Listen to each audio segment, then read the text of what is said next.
আসসালামু আলাইকুম। বাংলাদেশ বেতার, রাজশাহী স্থানীয় সংবাদ পড়ছি শাহানা পারভীন। রাজশাহীর বাগমারা উপজেলার সরকারি বিভিন্ন দপ্তর পরিদর্শন করেছেন ভূমি সংস্কার বোর্ডের চেয়ারম্যান এজেএম সালাউদ্দিন নাগরি। গতকাল সরকারি এক সফরে বাগমারা উপজেলা নির্বাহী অফিসারের কার্যালয় এবং সহকারী কমিশনারের কার্যালয় ও ভূমি সহায়তা কেন্দ্র পরিদর্শন করেন। পরিদর্শনকারী ভূমি সংস্কার বোর্ডের চেয়ারম্যান উপজেলা নির্বাহী অফিসারের কার্যালয় ও ভূমি অফিসের কর্মকর্তা ও কর্মচারীদের সাথে মতবিনিময় করেন। এ সময় তিনি বলেন, মানুষ যেন সহজেই ভূমি সংক্রান্ত সকল সেবা পায়। কোনো ভূমির মালিক যেন ভূমি অফিসে এসে হয়রানির শিকার না হয়, সেই সাথে ভূমি অফিসের সকল কর্মকর্তা ও কর্মচারীদের দ্রুত অনলাইন বিষয়ে প্রশিক্ষণ গ্রহণের নির্দেশনা প্রদান করেন। এ সময় অন্যান্যের মধ্যে উপস্থিত ছিলেন উপজেলা নির্বাহী কর্মকর্তা মাহবুবুল ইসলাম ও সহকারী কমিশনার মেহেদী হাসান।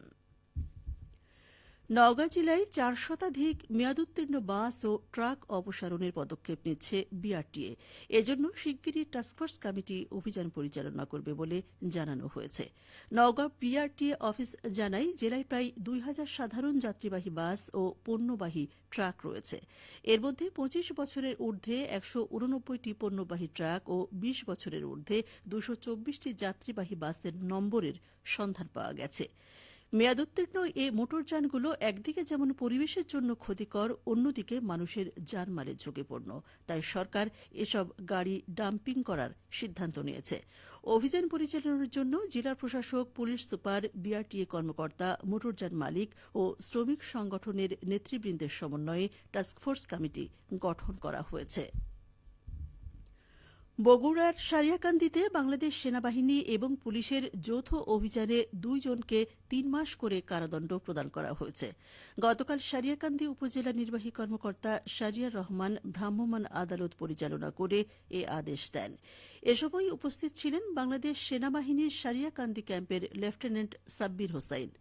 সংশ্লিষ্ট সূত্র জানায়, উপজেলার হাটশেরপুর ইউনিয়নে কয়েকজন দীর্ঘদিন ধরে গাঁজা সেবন ও ব্যবসা করছেন বলে অভিযোগ পাওয়া যায়। পরে সেখানে অভিযান চালিয়ে ২৫ গ্রাম গাঁজা ও দেশীয় অস্ত্রসহ একজনকে গ্রেফতার করা হয়। একই অভিযানে মাদক সেবনের বিভিন্ন সরঞ্জাম সহ আরও একজনকে আটক করা হয়। এদিকে বগুড়া শহরের স্টেশন রোডের বাইতুর রহমান সেন্ট্রাল মসজিদের সামনের সড়কে উচ্ছেদ অভিযান পরিচালনা করা হয়েছে। গতকাল ট্রাফিক পুলিশ ও থানা পুলিশ যৌথভাবে এ অভিযান পরিচালনা করে। অভিযান পরিচালনাকালে ১/২ শতাধিক অবৈধ দোকান অপসারণ করা হয়। সিরাজগঞ্জে কমতে শুরু করেছে যমুনা নদীর পানি। গত ২৪ ঘণ্টায় যমুনার পানি ১১ সেন্টিমিটার কমে আজ সকালে শহররক্ষা বাঁধ পয়েন্টে বিপদসীমার ১৪৩ সেন্টিমিটার নিচ দিয়ে প্রবাহিত হচ্ছিল। একই সময়ে কাজীপুরের মেঘাইঘাট পয়েন্টেও কমেছে যমুনার পানি। বাংলাদেশ পানি উন্নয়ন বোর্ড সিরাজগঞ্জের গেজ রিডার হাসান মামুন বলেন, টানা ১ সপ্তাহ বৃদ্ধির পর কমতে শুরু করেছে যমুনা নদীর পানি। পানি উন্নয়ন বোর্ডের পূর্বাভাস অনুযায়ী আগামী কয়েকদিন কমতে থাকবে যমুনা সহ সকল নদ-নদীর পানি। এদিকে পানি কমতে শুরু করলেও থামছে না নদী ভাঙন। কাজীপুর ও শাহজাদপুরের যমুনা নদীর তীরবর্তী চরাঞ্চল, সদর উপজেলার পাঁচঠাকুরি ও এনায়েতপুরে অব্যাহত রয়েছে নদী ভাঙন। ফলে প্রতিদিনই নদীগর্ভে বিলীন হচ্ছে বিস্তীর্ণ ফসলি জমি।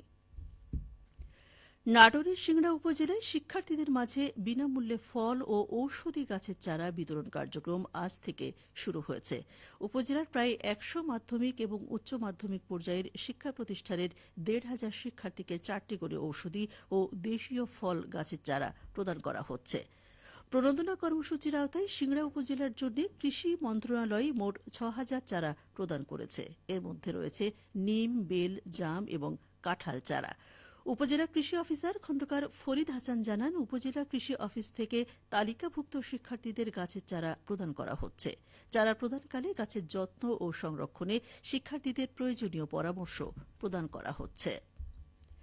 এদিকে রাজশাহীর পবা উপজেলায় ২০২৪-২৫ অর্থবছরের খরিফ মৌসুমে ফসল উৎপাদন বাড়াতে প্রান্তিক কৃষকদের মাঝে বিনামূল্যে বীজ, রাসায়নিক সার ও ফলদ চারা বিতরণ করা হয়েছে।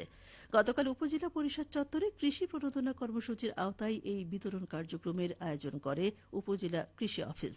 উপজেলা নির্বাহী অফিসার আরাফাত আমান আজিজ প্রধান অতিথি হিসেবে বিতরণ কার্যক্রমের উদ্বোধন করেন। এ কর্মসূচির আওতায় উপজেলার ১,৬০০ জন কৃষককে ৫ কেজি করে রোপা আমন ধানের বীজ, ১০ কেজি ডিএপি ও ১০ কেজি এমওপি সার প্রদান করা হয়।